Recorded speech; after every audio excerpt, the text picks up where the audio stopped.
Maka salah satu tema berburu di ayat ini ya, itu menjadi ujian bagi kalian, yaitu berburu dalam kondisi yang peluangnya sangat gampang. Tanaluhu aidikum, diuji berburu yang mudah dijangkau oleh tangan kalian. Warima hukum dan tombak-tombak kalian. Liya'lamallahu, agar Allah mengetahui siapa yang di antara kalian yang punya rasa takut kepada Allah, takut yang didasari oleh ghaib. Ya, apakah ghaib dalam arti karena nggak melihat Allah, apakah ghaib karena tidak bisa dijangkau oleh manusia, ya. Faman i'tada ba'da dzalika falahu 'adzabun alim. Barang siapa yang melanggar setelah dijelaskan, ya, larangan berburu, ya, maka baginya adalah azab yang pedih, ya. Mengapa begitu keras? Ya, karena pertama ini kondisinya saat kaum muslimin sedang ihram, ya, dalam peristiwa yang disebut dengan Sulhul Hudaybiyah, ya, tahun 6 Hijrah. Itu kaum muslimin datang ke Mekah untuk ingin melakukan umrah, ya, sudah berihram dan sudah siap-siap tapi dihalang-halangi, ya. Jadi dalam ihram itu Allah minta harus betul-betul fokus untuk beribadah dan mengingat Allah Subhanahu wa ta'ala, ya. Tapi ketika bercabang pikirannya, mentang-mentang lagi ihram, berada di ya, tempat-tempat di mana di situ banyak binatang buruan, apakah utamanya adalah kijang misalnya, atau mungkin kelinci, ya. Terus memanfaatkan kemudahan itu, ya, maka ini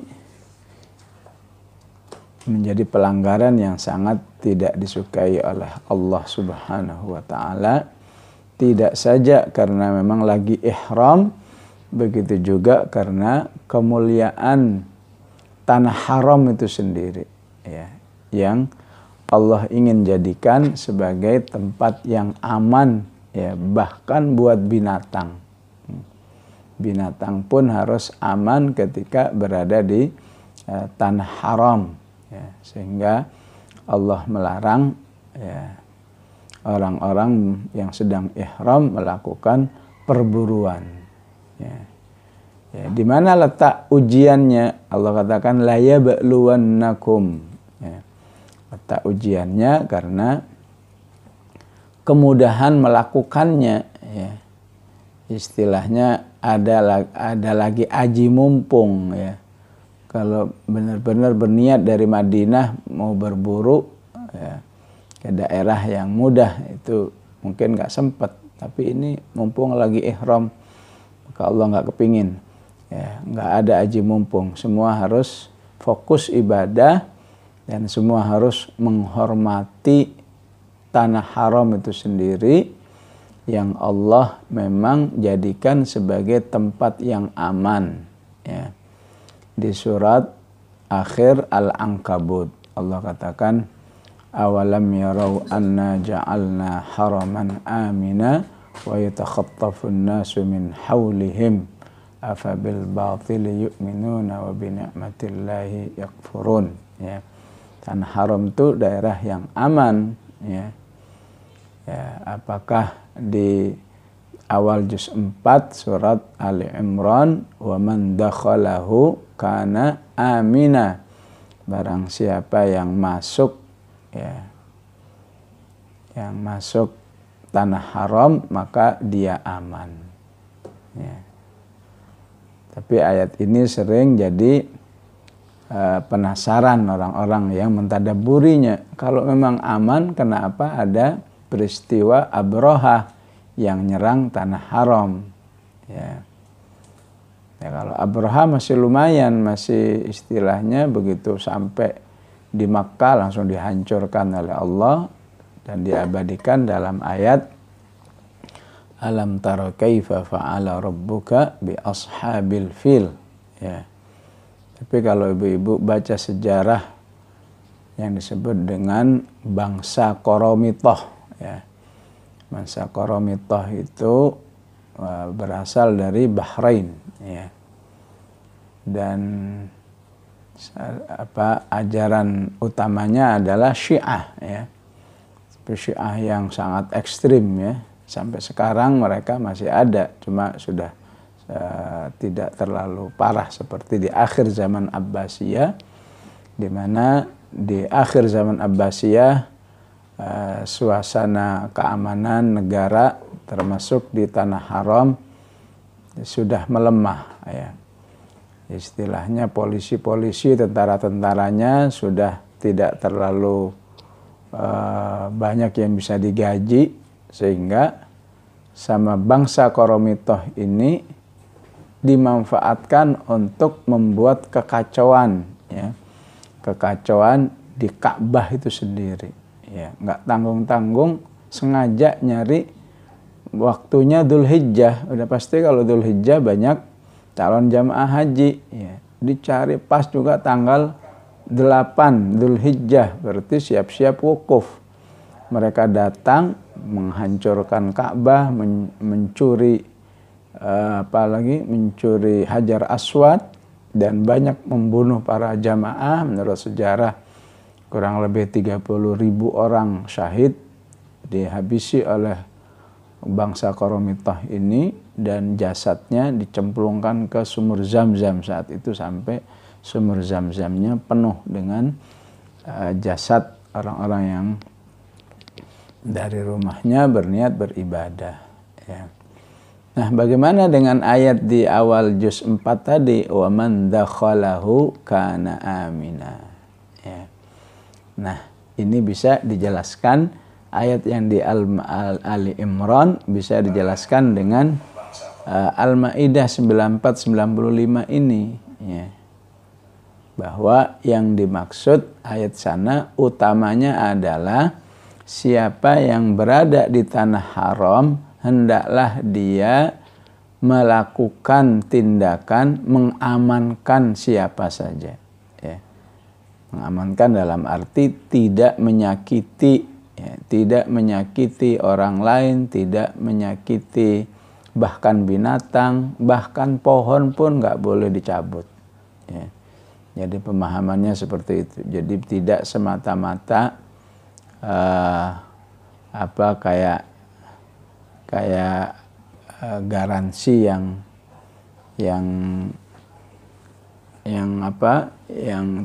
total ininya, pelaksanaannya. Pokoknya ya istilahnya seperti di zaman Abrahah, masuk dihancurkan oleh Allah. Bisa saja seperti bangsa Qoromitoh itu bisa disebut sukses menghancurkan Ka'bah, bahkan di dalam sejarahnya itu mereka berteriak-teriak, mana itu Toiron Ababil yang pernah menghancurkan Abrahah, silahkan datang lagi ke sini, ya.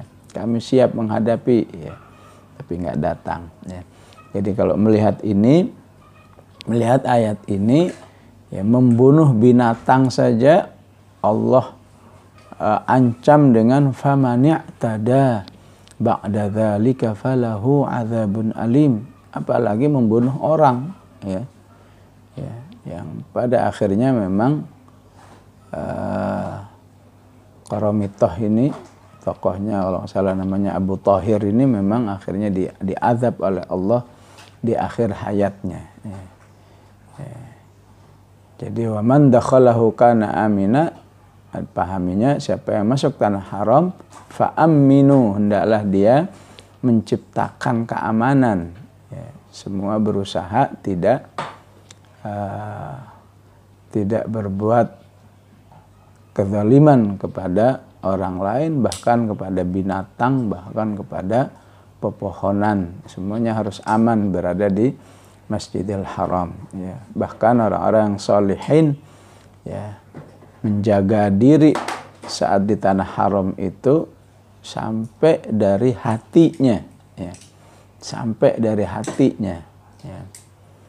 Di mana orang-orang yang memiliki ketakwaan yang tinggi sampai merasa ketika hatinya merasa tidak beres saja, ya, maka Allah langsung kasih teguran. Ya, ya, misalnya kejadian nyata ya, kejadian nyata orang berada di Masjidil Haram, ya, tapi di dalam hatinya ada bahasa yang kurang baik terhadap Masjidil Haram. Dia mengatakan begini, ini masjid katanya paling mulia dan seterusnya, ya. Tapi kok sandal masih hilang ya, ya, ya.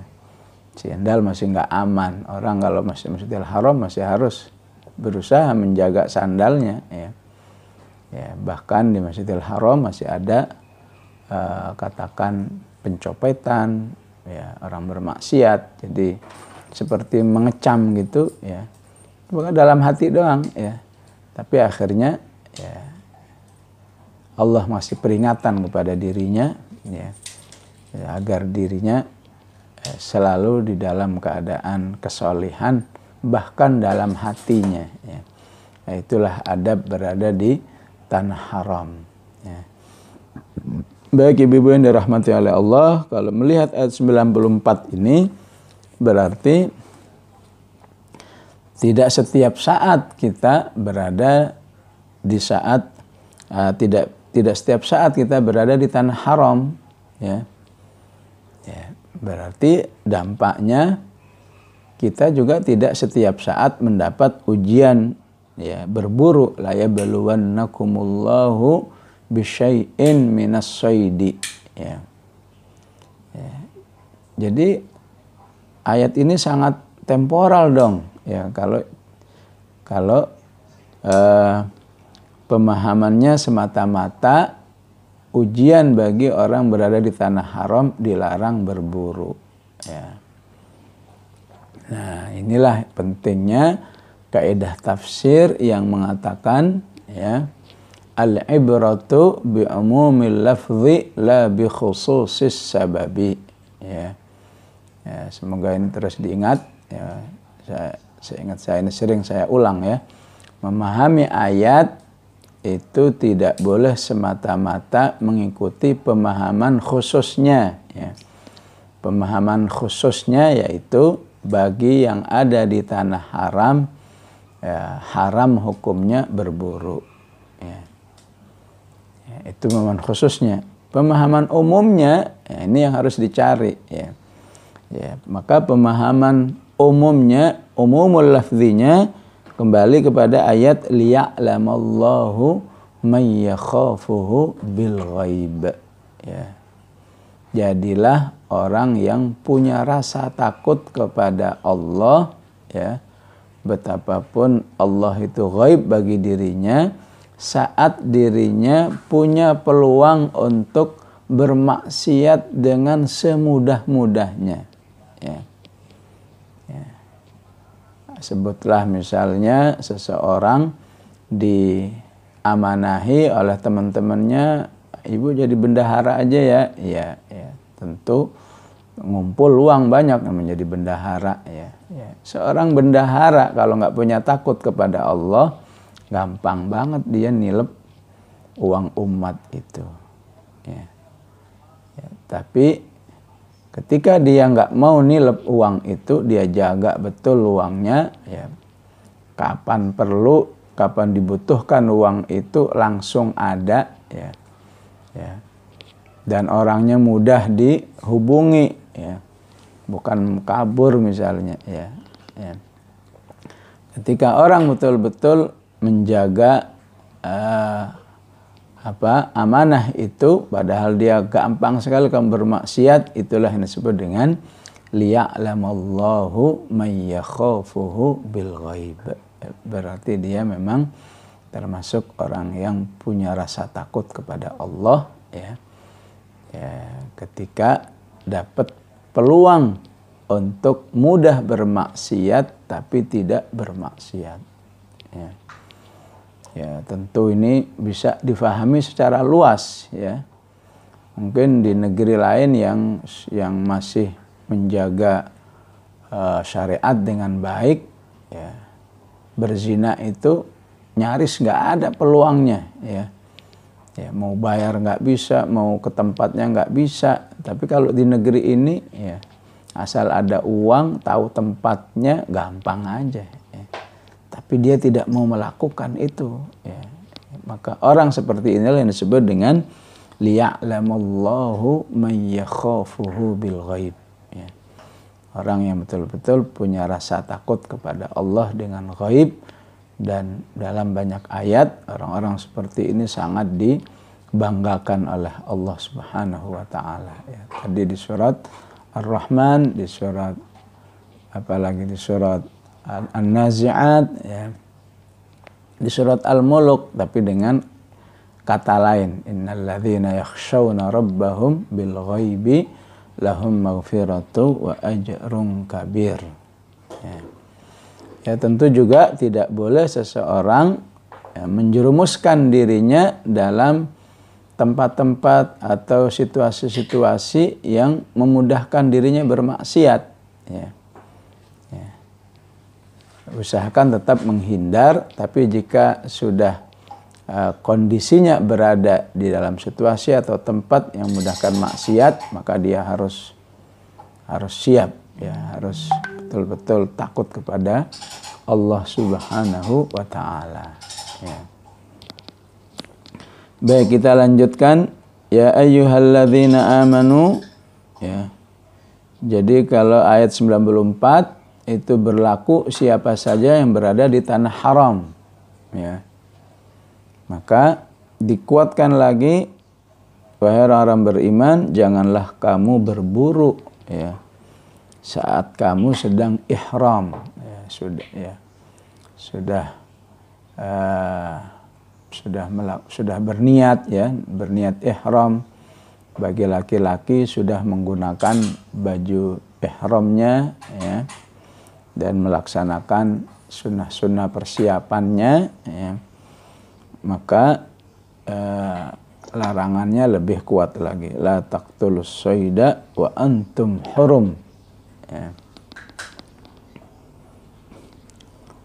Wa man qatalahu minkum muta'ammidan, tapi kalau dia masih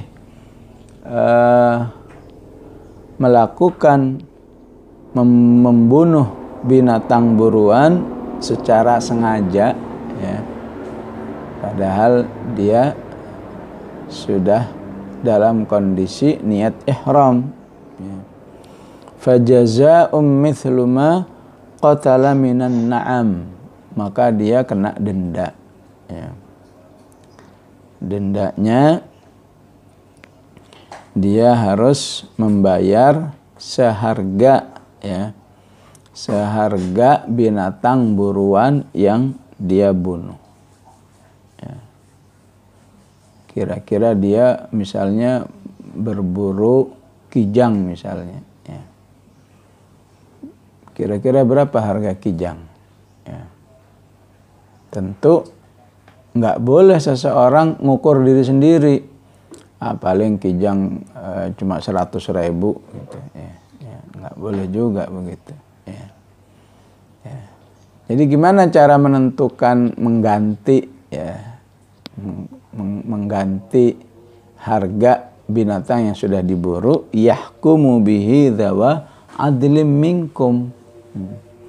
Hendaklah dia menghadirkan 2 orang yang dinilai dzawa adlim minkum, ya, yang dinilai punya punya ilmu yang luas, bisa disebut ulama, disebut ustadz, ya, disebut kiai, ya.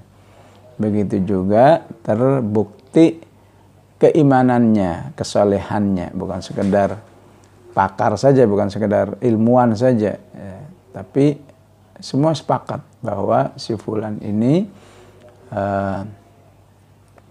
seorang yang soleh, yang alim, ya. Nah, dalam sebuah peristiwa seperti ini, ya, ada seorang sahabat yang mengangkat dawa adlinnya itu adalah Abu Bakar dan Umar, ya, ya. Tapi diprotes oleh orang yang lain, ya.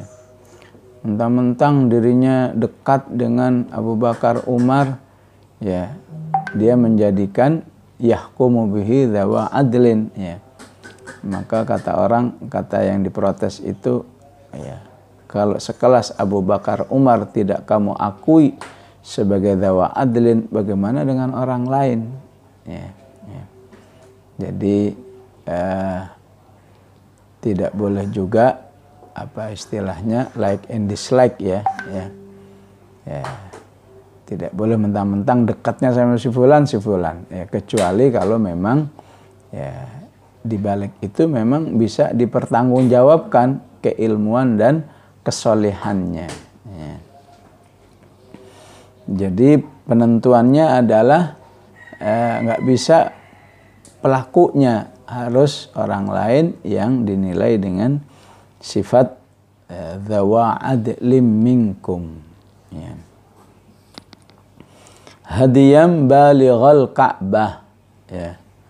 Kemudian dibelikan binatang apa seharga binatang buruan, katakan tadi berburu kijang, kira-kira harga kijang, ya, dikonversikan dengan kambing misalnya, konversikan dengan kambing, ya, kira-kira katakan, ya, 5 juta misalnya, ya, ya, 5 juta, maka 5 juta itu dibelikan kambing, ya, yang kemudian dipotong di tanah haram itu dan dagingnya dibagi-bagikan kepada fuqara masakin yang ada di sekitar tanah haram itu. Inilah yang dimaksud dengan hadiyam balighal Ka'bah, ya. Ya, pengganti daripada binatang buruan itu, ya, ya, menjadi hadi, ya. Kata hadi, ya, kalau ibu masih ingat ada di Al-Baqarah, ya, ya, al-hajju asyhurun ma'lumat, wa atimmul hajja wal umrata lillah, sampai pada kata famastaisara minal hadi, ya. Hadiyam balighal Ka'bah, ya. Bisa juga kalau dawa adlim minkum itu menilai, ya, menilai pelakunya kayaknya orang miskin ini, ya, kalau disuruh ganti 5 juta kayaknya memang nggak bisa, maka au kafarah, maka dia bisa memilih kafarah, ta'amu masakin, dengan memberi makan kepada orang-orang miskin, ya, au adlu dzalik, atau yang sepadannya, ya, sepadannya adalah berpuasa, au adlu dzalika siyaman, ya, siyaman. Ya, di sini nggak disebutkan berapa lama puasanya, ya. Jadi kita bisa mengambil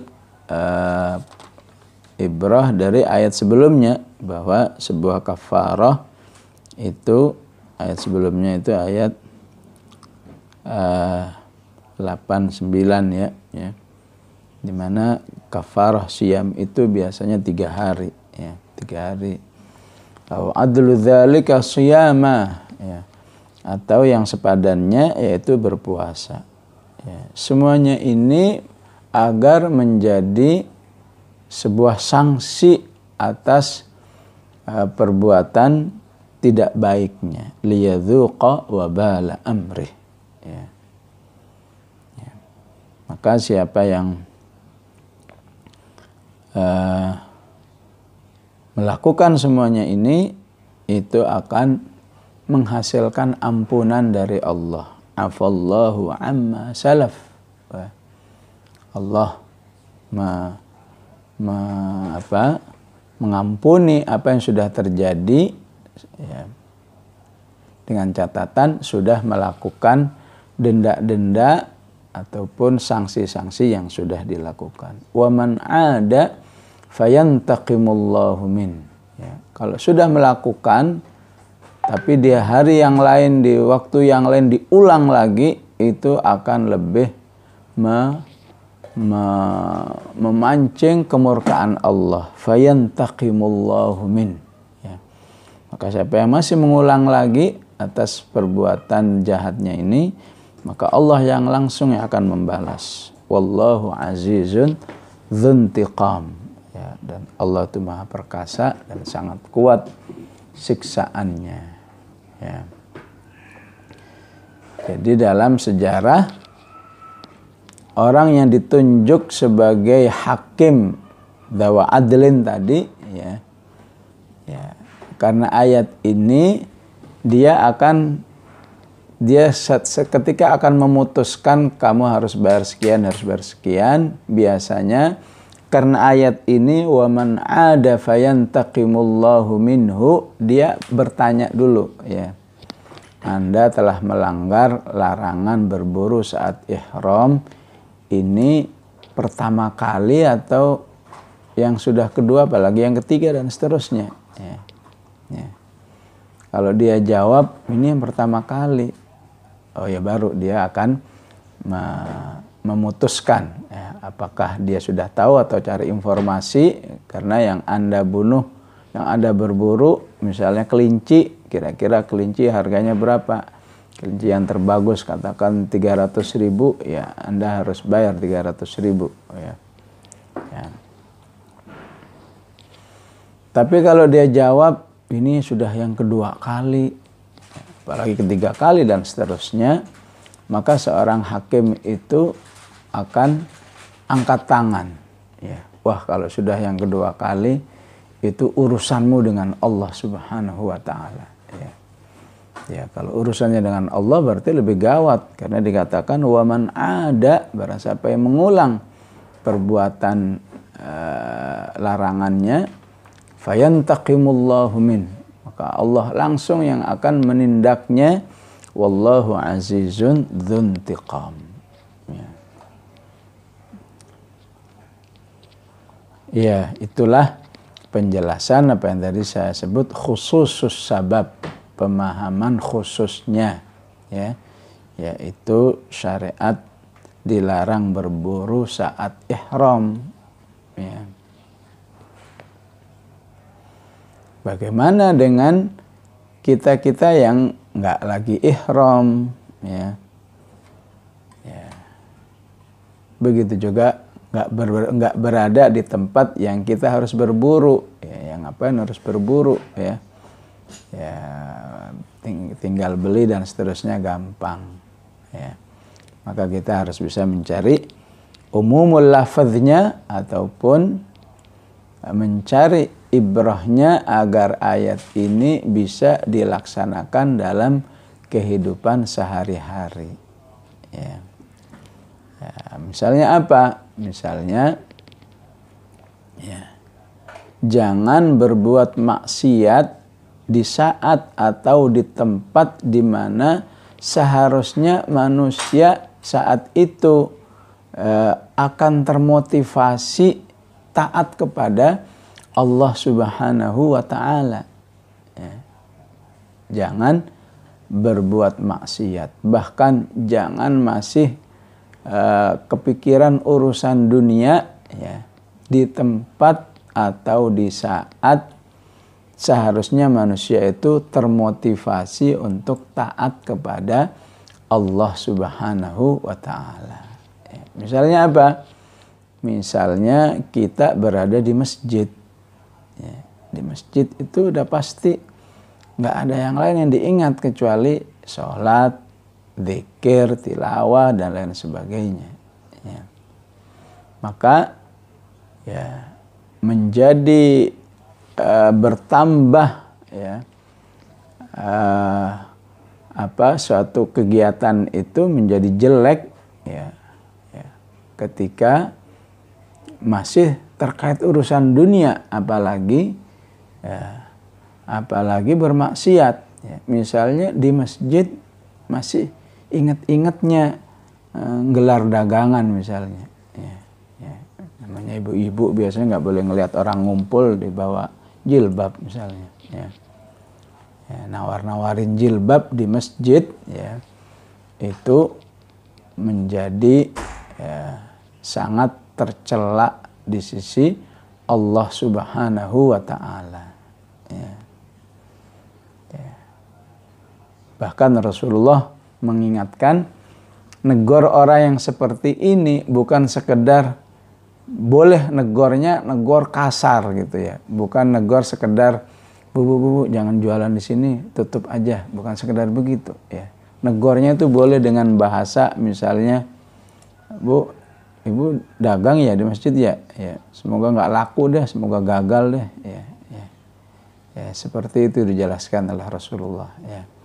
Rasulullah mengatakan, jika engkau melihat orang berdagang di masjid, maka doakan dia dengan doa la arbahallahu tijaratak, ya. Semoga bisnismu gagal, gak memberi keuntungan. Ya. Kenapa segalak itu? Ya karena dia melakukan sesuatu ya dalam urusan dunia di tempat yang seharusnya otomatis manusia di situ berzikir kepada Allah, ya, fokus kepada Allah, ya, sempat-sempatnya dia, ya. Oleh karena itu di ayat yang lain, ya, kalau sudah keluar masjid, ya silahkan berdagang sebanyak-banyaknya. Kalau sudah saatnya keluar, ya, misalnya dalam ayat tentang salat Jumat, Allah mengatakan fa idza qudiyatis salatu fantashiru fil ard. Kalau kamu sudah selesai salat Jumat, segera keluar, ya. Jangan saatnya keluar malah di masjid, ya. Segera keluar, cari rizki Allah, wabtaghu min fadlillah. Jangan lupa banyak zikir, wadhkurullaha katsira la'allakum tuflihun. Nah, ini ada kemiripan ya dengan ayat ini, ya, sebagaimana Allah larang berburu, ya, kenapa? Karena lagi ihram, ya. Itu juga Allah larang ketika berada di masjid, ya. Di masjid malah masih sibuk dengan urusan dunia, ya. Apalagi ya, maksiat, ya. Berdagang pada aslinya mubah-mubah saja, ya. Tapi karena di masjid menjadi sangat tidak disukai oleh Allah, ya. Maka bisa terbayang orang yang di masjid masih mencuri, apakah mencuri kotak infak, apakah ada yang mencuri sandal dan lain sebagainya, itu akan menjadikan kemaksiatannya lebih besar bobot pelanggarannya, ya. Itu kalau tempat, ya. Kalau waktu, ya misalnya, ya sudah tahu itu di bulan Ramadan, ya masih katakan melakukan pelanggaran, ya. Kita sekarang sudah berada di bulan Syawal, ya. Bulan Syawal tanggal berapa sekarang? 16, ya. Berarti 14 hari lagi kita berada di bulan Dzulqa'dah, ya. Dzulqa'dah itu Dzulqa'dah, Dzulhijjah, Muharram, 3 bulan berturut-turut itu disebut dengan apa? Al-Ashhurul Hurum, ya, disebut apa? Al-Ashhurul Hurum, bulan-bulan yang dimuliakan, ya. Di surat At-Taubah, kalau nggak salah ayat 35, Allah katakan fala tadhlimu fihinna anfusakum. Kalau kamu berada di bulan-bulan haram, maka janganlah berbuat maksiat. Kenapa? Menghormati bulan itu, ya. Jadi ya, satu kemaksiatan bisa bobot pelanggarannya lebih berat ketika dilakukannya di waktu yang direkomendasikan oleh Allah itu sebagai bulan yang harus dimuliakan. Muliakannya dengan apa? Ya, dengan banyak ketaatan, dengan banyak zikir, sebagaimana Allah katakan wal fajri wal layalin ashr wasyaf'i wal watr. Ini semua menjelaskan tentang kemuliaan bulan Dzulhijjah, ya. Wadhkurullaha fi ayyamin ma'dudat. Ya, ini menegaskan pentingnya banyak beribadah di bulan Dzulhijjah, khususnya tanggal 11, 12, 13. Ya. Nah, itulah ibrah yang bisa kita pahami supaya ayat ini menjadi landasan atau motivasi kita dalam kehidupan sehari-hari yang lebih sering terulang, ya. Kalau difahami semata-mata syariat saat ihram, ya, tidak setiap tahun bahkan kita itu ihram, ya. Tidak setiap tahun kita itu umroh, ya.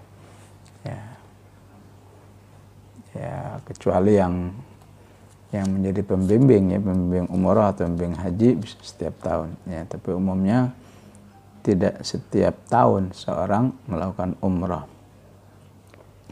Begitu juga dari ayat ini bisa kita ambil ibrah, ya. Hendaklah segera beramal soleh jika dirinya sudah terjerumus dalam kemaksiatan. Ya.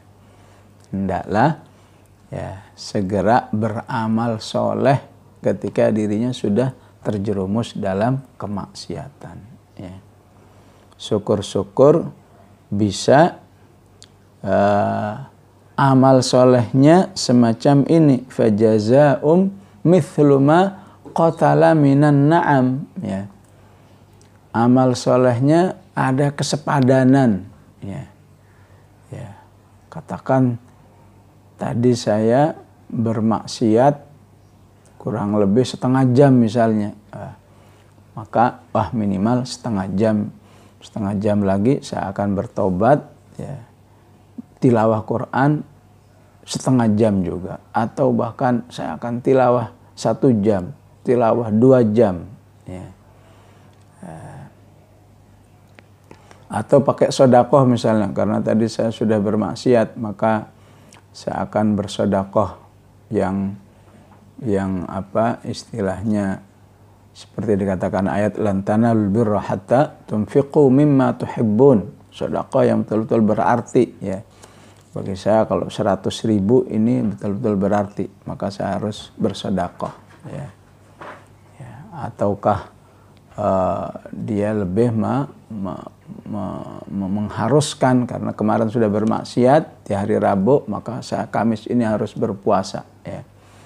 Dan ini ayat yang semacam ini tentang kafarat, ya, apakah di Al-Mujadilah, apakah di An-Nisa tentang orang yang membunuh, ya, itu semakin menguatkan, ya, menguatkan pentingnya bagi orang beriman, ya, setiap sudah terjerumus, ya, melakukan suatu kemaksiatan apa saja, hendaklah segera bertaubat dengan banyak melakukan amal-amal soleh, ya.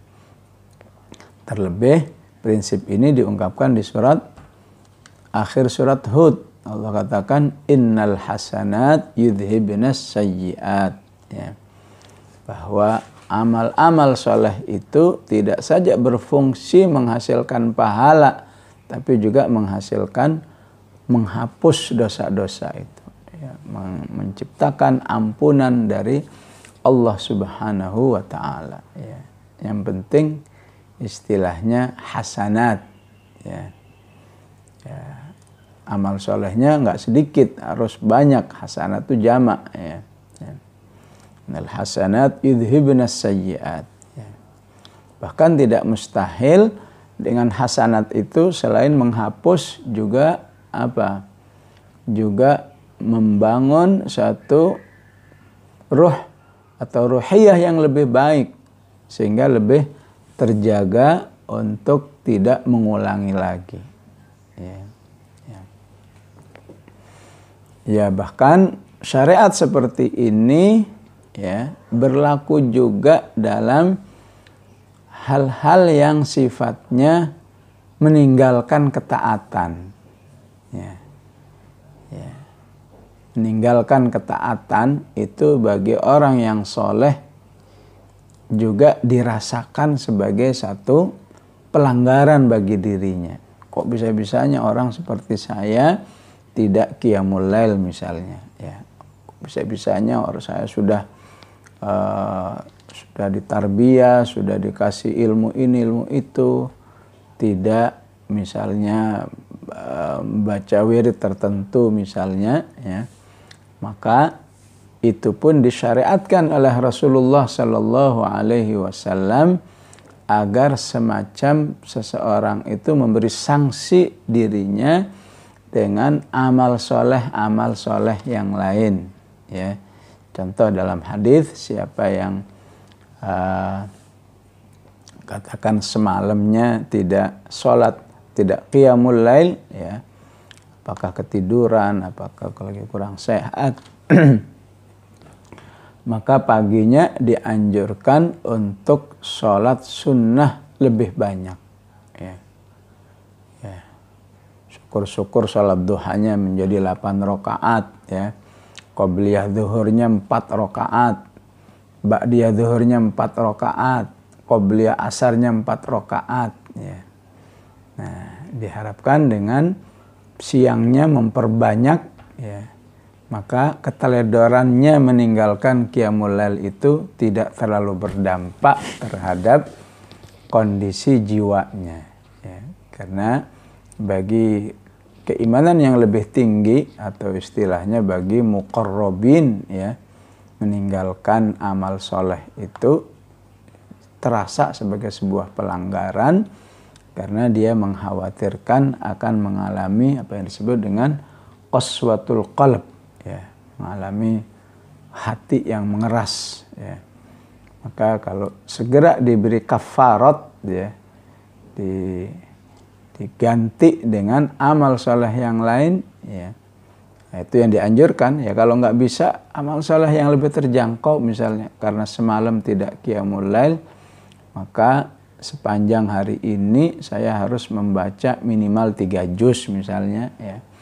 Nah, itu bisa juga dilakukan, ya. Kalau nggak bisa yang aslinya, diturunkan kepada yang lebih terjangkau, ya. Apakah karena semalam saya tidak qiyamul lail, maka hari ini sedekah saya harus lebih, ya, harus lebih dari yang biasa dilakukan misalnya, ya.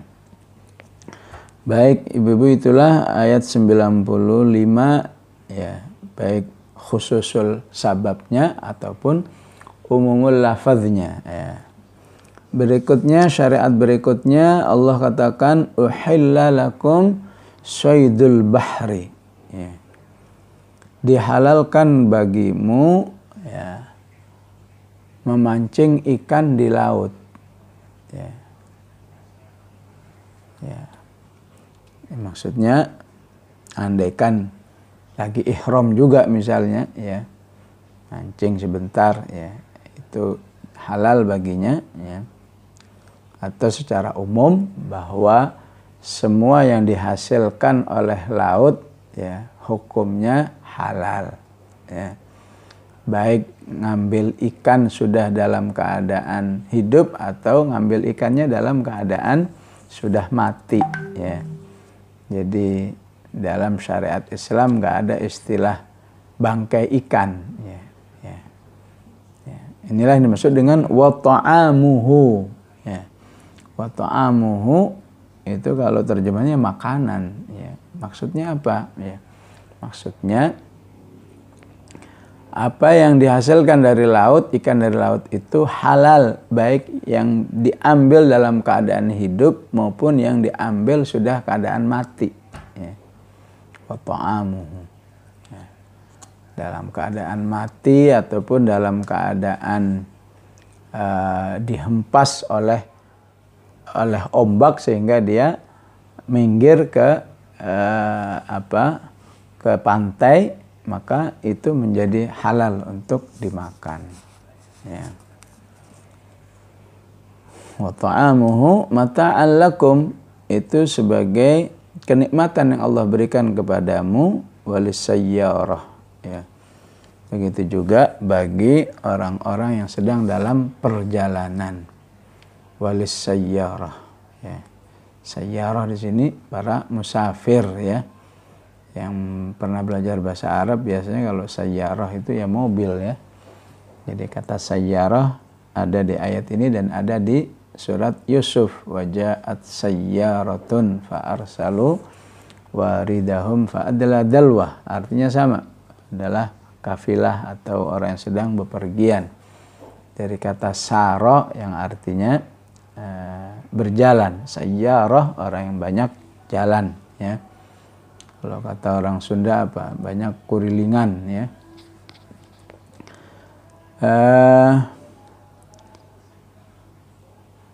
Jadi ini pernah dialami oleh para sahabat, ya, dialami oleh para sahabat yang sedang ditugaskan oleh Rasulullah yang dipimpin oleh Abu Ubaidah, ya.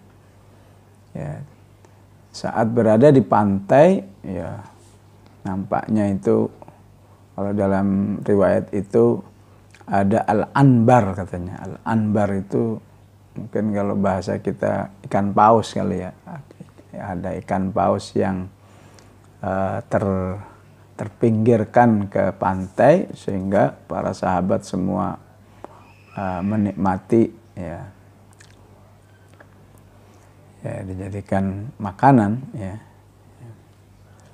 Maka ketika diceritakan kepada Rasulullah Sallallahu Alaihi Wasallam, ya, ya, maka Rasulullah mengatakan itu halal bagi kalian, ya. Ya. Baik diungkapkan dengan ayat ini ataupun di dalam hadis, ya.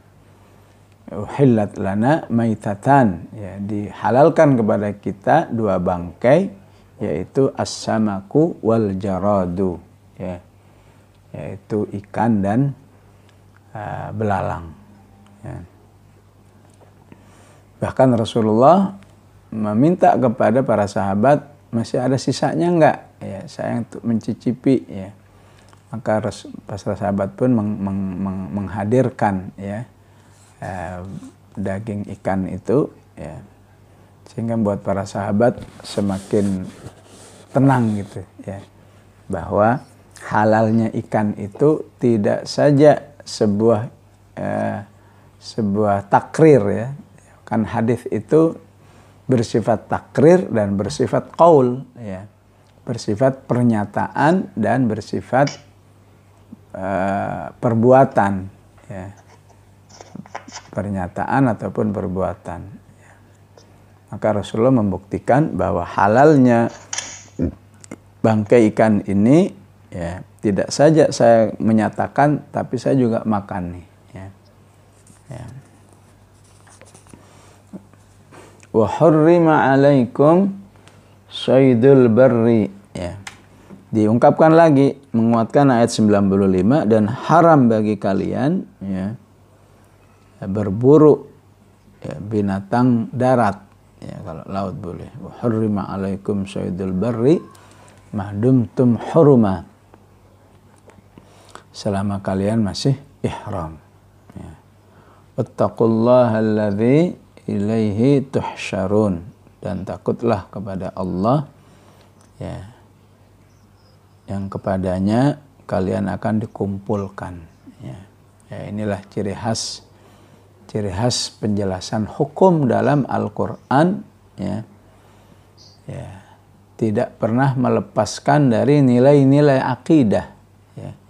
Walaupun sekedar bicara masalah kehalalan ikan, ya, tapi ujung-ujungnya wattaqullaha alladzi ilaihi tuhsyarun, ya. Jadi menunjukkan suatu hukum itu nggak ada artinya jika tidak diikat dengan keimanan kepada Allah, ya. Kalau nggak ada diikat dengan keimanan, maka hukum itu bisa dikiat-kiati, dipelintir, ditafsirkan dengan apa saja agar dirinya tidak terkena jerat hukum itu, ya. Taqullaha alladzi ilaihi tuhsyarun, ya. Bahkan sampai kisah-kisah pun juga tidak terlepas dari menyelipkan ya nilai-nilai keimanan ya. Misalnya ibu-ibu kalau baca kisah Nabi Soleh, Allah katakan falamma jaa amruna najjayna salihan walladzina amanu ma'ahu birahmatin minna wa min khizyi yaumi idz ya. Allah tuh kalau menyelamatkan orang-orang beriman tidak saja selamat di dunia tapi juga selamat di akhirat juga ya. Ya, ini pesan yang sangat luar biasa. Jangan sampai terlalu fokus dengan keselamatan dunia, lupa keselamatan akhirat ya. Bahkan juga ayat-ayat yang mengingatkan tentang maklufat. Maklufat itu sesuatu yang tiap hari kita temui ya. Misalnya apa? Misalnya api ya. Tiap hari kita ketemu api ya. Apalagi ibu-ibu tiap hari ke dapur ya. Gak enak kalau nggak nyalain kompor gitu ya. Maka Allah katakan afara'aitumun nara allati turun a antum ansha'tum syajarataha am nahnul munsyi'un nahnu ja'alnaha tadhkiratan wa mata'an lil muqwin ya, bahwa fungsi api itu selain buat kenikmatan bagi kalian juga harus dipahami sebagai fungsi ingat akhirat, ingat api neraka ya. Tadhkirah ya. Baik, satu lagi Allah katakan ja'alallahul ka'batal baital haram ya. Allah jadikan Ka'bah yang merupakan baital haram ya. Jadi kalau disebut Ka'bah ya pasti termasuk di dalamnya ya seluruh area masjid yang ada ya. Ya. Jadi ini bisa disebut kalau dalam ilmu nahwu namanya ataf bayan ya, ataf bayan saling menjelaskan ya. Ya. Ka'bah identik dengan Baitul Haram, Baitul Haram identik juga dengan Ka'bah ya. Allah jadikan Ka'bah yang merupakan Baitul Haram itu ya qiyamal linnas ya. Qoma itu asal artinya kan berdiri ya. Ya. Qiyaman artinya maksudnya menjadi ya, sesuatu yang meluruskan ya. Sesuatu yang daya dukung ya. Sesuatu yang harus menjadi daya dukung ya. Sebagaimana harta juga Allah sebut dengan kata qiyam ya. Ibu masih ingat di awal surat An-Nisa wala tu'tus sufaha'a amwalakumul lati ja'alallahu lakum qiyaman ya. Harta itu adalah qiyam, maksudnya daya dukung ya, daya dukung untuk taat kepada Allah Subhanahu wa taala dan daya dukung menjalani kehidupan ya. Tapi kalau dipegang orang yang nggak berkompeten ya, misalnya kita punya anak ataupun punya saudara yang nggak bisa megang uang ya, jadi kalau megang uang bawaannya habis aja terus ya, maka Allah katakan wala tu'tu, jangan kasih uang ya. Ya, kasih uang sebutuhnya dia aja, kalau dia butuh kasih ya. Ya, karena kalau dikasih malah dibeliin narkoba, naudzubillah, apa dibeliin rokok semua misalnya ya. Ya, sehingga harus minta lagi, maka Allah katakan orang seperti itu nggak berhak dipegangin uang ya. Wala tu'tus sufaha'a amwalakumul lati ja'alallahu lakum qiyama ya. Begitulah Allah jadikan Ka'bah itu harus menjadi qiyaman linnas ya. Ya. Menjadi daya dukung ketaatan bagi manusia ya. Ya dikatakan ya, untuk urusan akhiratnya yang dimaksud qiyaman linnas itu agar manusia selalu bertauhid kepada Allah Subhanahu wa taala ya. sebagaimana di ayat yang lain, wa ahidna ila Ibrahim wa Ismaila an tahhira baitiya lit-taifina wal 'akifina war ruk'is sujud. Ya. Ya, ini penting ibu-ibu ya, dipahami ya, supaya kalau satu saat ibu-ibu sedang umroh ya, maka ya 90% pikiran kita itu kepada ayat ini, qiyamal linnas ya. Mumpung saya lagi dekat dengan Ka'bah, saya akan perbanyak tawaf, saya akan perbanyak ibadah, memperbanyak iktikaf, memperbanyak tilawah ya. Nah, itu bukti bahwa kita sudah menjadikan Ka'bah qiyaman linnas ya.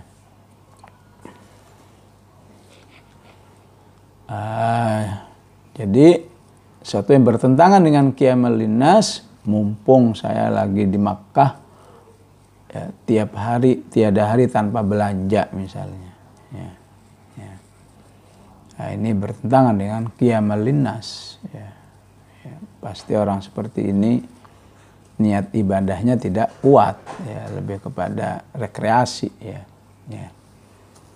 Ya, entah benar atau tidak ya, saking hobinya orang Indonesia itu belanja ya, sampai pasar-pasar Mekah, pasar-pasar Madinah itu semuanya bisa bahasa Indonesia ya. Jadi nggak usah repot-repot ibu-ibu belajar bahasa Arab, gimana ya, kalau mau ke Mekah nggak, sana udah bisa semua ya. Mau di mall-mall semua pada bisa bahasa Indonesia ya, karena banyaknya orang Indonesia memang senang belanja ya. Yaitu qiyamal linnas untuk akhirat. Ka'bah itu harus membuat kita jadi ingin beribadah sebanyak mungkin sehingga menghasilkan tauhid yang baik, akidah yang baik ya. Urusan dunianya qiyamal linnas ya, tadi harus menciptakan suasana aman ya. Jangan sampai di Masjidil Haram berbuat sesuatu yang membuat orang tidak nyaman sekecil apapun ya. Ya, apalagi sampai kalau tadi membunuh ya, sekecil apapun, apakah ngambil sandal orang ya, ataukah misalnya ya menyerobot tempat orang ya, itu sangat bertentangan dengan qiyamal linnas ya. Jadi arti qiyam itu bisa bermakna meluruskan, mensolehkan, mendorong dalam ketaatan kepada Allah Subhanahu wa Ta'ala yang lebih banyak, mumpung berada di tempat yang sangat dimuliakan oleh Allah, yaitu Allah sendiri yang mengatakan ja'alallahul ka'batal baital haram ya. Di ayat lain sampai jadi sumpah, la uqsimu bihadzal balad ya. Maka maksud balad adalah tanah haram ya. Jadi sumpah wal baladil amin ya, wattini waz zaitun wa turi sinin wa hadzal baladal amin ya. Maka kemuliaan-kemuliaan ini diungkapkan dengan ayat ini, ja'alallahul ka'batal baital harama qiyamal linnas ya. Maka yang juga harus menjadi qiyamal linnas yang kedua, wasyahrul haram ya, bulan-bulan haram ya. Ya, sebentar lagi kita masuk bulan haram ya, yang disebut dalam istilah tafsirnya thalathatun sardun wa wahidun fardun ya. 3 bulan berturut-turut ya, insyaallah 14 hari lagi kita udah masuk bulan haram, Dzulqa'dah, Dzulhijjah dan Muharram. 3 bulan berturut-turut. Wa wahidun fardun, 1 sendirian yaitu bulan Rajab ya. Supaya bersiap-siap masuk bulan Ramadan ya. Wal hadiya wal qala'id ya. Begitu juga binatang-binatang yang akan disembelih untuk dam ataupun untuk kurban ya.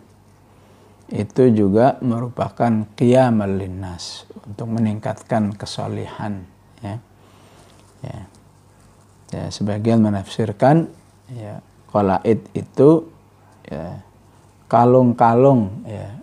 Ya, dalam bahasa Arab kan kalung itu qiladah, ya.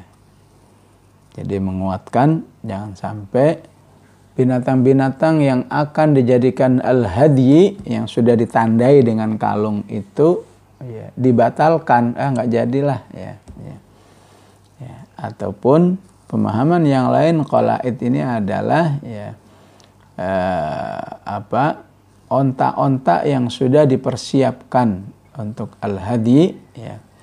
Ya, maka itu juga berfungsi sebagai qiyaman linnas, meningkatkan kesalihan manusia, ya. Dan setelah selesai Dzulqa'dah, masuk Dzulhijjah 1 sampai 13 itu merupakan teristimewa dari bulan Dzulhijjah itu sendiri, ya. Di situ kita akan menghadapi ibadah kurban, ya. Maka semua yang disembelih, ya, daripada kurban ataupun al-hadyi itu juga punya fungsi qiyaman linnas, ya. Memberi efek kesalihan, memberi efek ketakwaan, efek akhlak yang baik. Itulah yang dimaksud dengan qiyaman linnas, ya.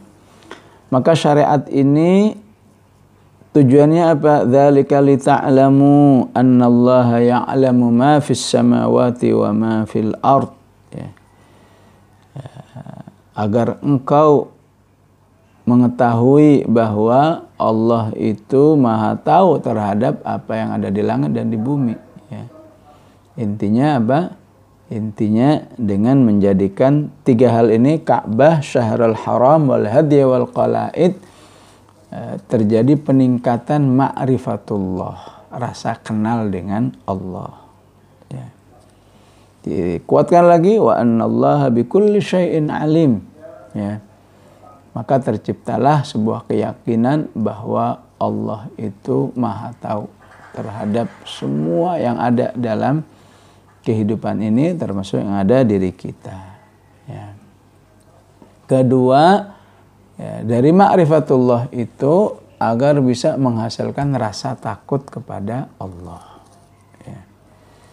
Ya, jadi mirip dengan 94 tadi juga, agar takut kepada Allah. Cuma kalau di ayat ini di 98 ini dimotivasi dengan azab yang keras. I'lamu annallaha syadidul iqab, ya. Agar kamu tahu bahwa siksaan Allah itu sangat keras, ya. Ya. Wa annallaha ghafurur rahim, dan Allah itu maha pengampun dan maha penyayang, ya. Yang dalam istilah akidah disebut apa? Al-khaufu war-raja, ya. Supaya kamu punya rasa takut dan punya rasa optimis, ya. Kata syadidul iqab, i'lamu annallaha syadidul iqab, itu supaya khauf, ya. Kemudian wa annallaha ghafurur rahim, agar kita punya rasa optimis kepada Allah, ya. Hampir semua ayat selalu membuat perimbangan seperti ini, ya. Bahkan dari Al-Fatihah pun juga difahami seperti ini, ya. Alhamdulillahi Rabbil Alamin. Kata Rabbil Alamin itu harus menghasilkan rasa takut kepada Allah, ya. Maka supaya isinya jangan takut melulu, harus ada rasa harapan. Dilanjutkan ayat berikutnya, Ar-Rahmanir Rahim, ya. Memang Allah itu penguasa alam semesta, bisa berbuat apa saja, ya. Tapi Dia maha penyayang kepada seluruh umat manusia, ya. Nabbi ibadi anni anal ghafurur rahim. Terkadang rojaknya dulu yang didahulukan di surat Al-Hijr, ya. Nabbi ibadi anni anal ghafurur rahim. Kasih tahu hamba-hambaku bahwa aku ini maha penyayang dan maha pengampun, ya. Maka dilanjutkan khaufnya, wa anna azabi huwal azabul alim, ya. Dan azabku sangat pedih ya. Baik ibu-ibu, mohon maaf kalau kepanjangan ya, tapi karena ada keenakan di sisi lain kelamaan ya, udah sebulan lebih kita tidak mengkaji Al-Quran ya. Dan Masya Allah walaupun ini perdana tapi sudah ada 32 orang yang hadir ya. Masya Allah, menunjukkan ibu-ibu sholihat, ibu-ibu yang istiqomah ya. Mendadak tapi masih pada siap ya. Dan pada apalagi libur sebulan lebih tapi masih siap berkumpul walaupun via Zoom ya. Insya Allah ini menjadi amal soleh, menjadi indikasi kesolehan ibu semua dan kita semua insya Allah. Qulu qali hadza wa astaghfirullahal azim. Wassalamualaikum warahmatullahi wabarakatuh.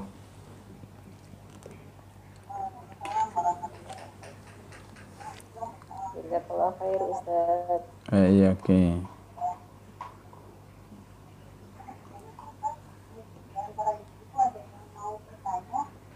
Boleh dipersilakan.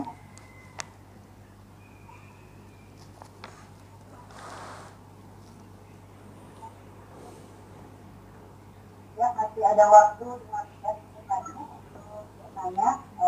Silakan bila ada ibu yang bertanya kepada Ustaz. Ya, Assalamualaikum Ustaz. Mungkin saya mau bertanya. Ya, silakan Bu. Ya, kalau Qiyamal Linas itu artinya yang lebih ini apa ya Ustaz? Qiyamal Linas arti benarnya.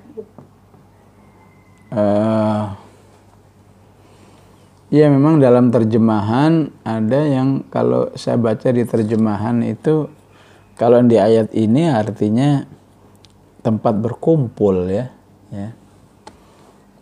Kalau di An-Nisa alat buat muamalah gitu ya. Memang secara istilah khusus nyaris nggak ada dalam Indonesia ya. Jadi tadi cuma bisa diterjemahkan secara penafsiran ya. Sarana atau sesuatu yang membuat seorang itu lebih soleh, lebih taat ya, lebih dekat kepada Allah, itulah yang disebut dengan qiyam ya. Jadi evaluasinya ketika kita punya harta ya, tidak memberi fungsi qiyam ya, maka kita harus segera perbaiki diri kita ya.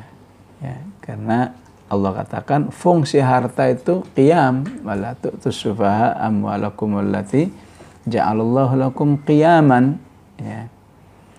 Nah, karena itu ya dalam bab ekonomi Islam itu dikatakan ya, ketika seorang mencari harta maka niat yang paling utama dalam pikirannya ini harta, niat utamanya saya akan beribadah dengannya ya. Bukan sekedar jadi kaya, bukan sekedar ingin punya fasilitas ini fasilitas itu ya. Tapi niat utamanya adalah agar saya lebih banyak melakukan amal-amal soleh. Nah, baru di situ namanya harta bagi dia adalah qiyam ya.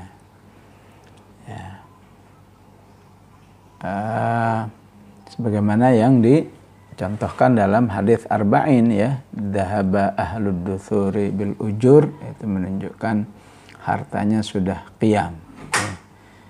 Jadi enggak ada istilah yang baku saya kira dalam Indonesia ya. Yang ada cuma terjemahan yang sifatnya tafsir ya, sesuatu yang mengantarkan manusia dalam kesolehannya, dalam ketakwaannya, itulah yang disebut qiyam ya. Ya, afwan. Ya, mau nanya boleh Ustaz? Ya, boleh, silahkan. Ini apakah boleh ketika umroh dan haji itu kita berdagang? Kan banyak kalau kita lihat orang-orang Afrika tuh niat banget malah berdagang di haji itu. Nah, bagaimana meniatkannya menyatukannya ya. Pasti kan bercabang tuh. Naam. Iya. Dalam hal ini Allah Subhanahu wa taala katakan di surat Al-Baqarah ya. Ayat berapa? Ayat 198 ya. Laisa 'alaikum junahun an tabtaghu fadlan min rabbikum. Ya, di saat umrah atau haji itu tidak dosa bagi kalian kalau mau niat dagang. Ya. Ya. Yang penting teknisnya selesaikan dulu ya urusan hajinya, urusan umrohnya baru dagang. Ya. Yang nggak boleh sambil-sambil. Ya. Ya. Umroh belum selesai, ya udah dagang duluan. Ya. Umroh kan cuma beberapa jam aja. Ya. Itu selesai semua umroh, masih ada peluang tinggal di Makkah. Ya. Ya. Baru di situ kita dagang. Ya. Yaitu kebiasaan jamaah yang datangnya dari Rusia biasanya ya. Yang dari Rusia, yang dari Cina itu mikirnya dagang ke sana ya. Ya. Ya. Ya beda orang Indonesia kalau ke sana pikirannya belanja ya. Ya mungkin ada hikmahnya ya kalau semua dagang siapa yang beli ya. Jadi saya kira ini ya, simbiosis lah Allah jadikan yang dari Cina, yang dari jamaah dari Cina, Rusia bawaannya mau dagang melulu ya. Indonesia banyak mau belanja ya. Sehingga insya Allah bertemu ya dua kondisi yang saling menguntungkan ya. Jadi nggak apa-apa ya sesuai dengan ayat 198 Al-Baqarah ya. Ya. Sebagaimana orang datang ke sholat Jumat juga ya nggak apa-apa berdagang, yang penting ya dilakukan betul-betul fa idza qudiyatis shalah ya betul-betul selesai sholatnya ya. Kalau ini selesai hajinya ya. Ya, ibu-ibu yang kalau lagi ngaji di Al-Hikmah juga nggak apa-apa ya, sambil gelar, yang penting selesai ngaji dulu ya. Jangan lagi ngaji, lagi ustadznya taujih ya nawarin dagangan ya. Ya. Baik, wallahu a'lam. Ya, jazakallah. Wa iyyaki. Pertanyaan dari Pak mungkin nanti mau langsung bicara apa gimana? Dibacakan saja. Ya, pertanyaannya apa hikmahnya Allah menetapkan bulan-bulan haram dan kalau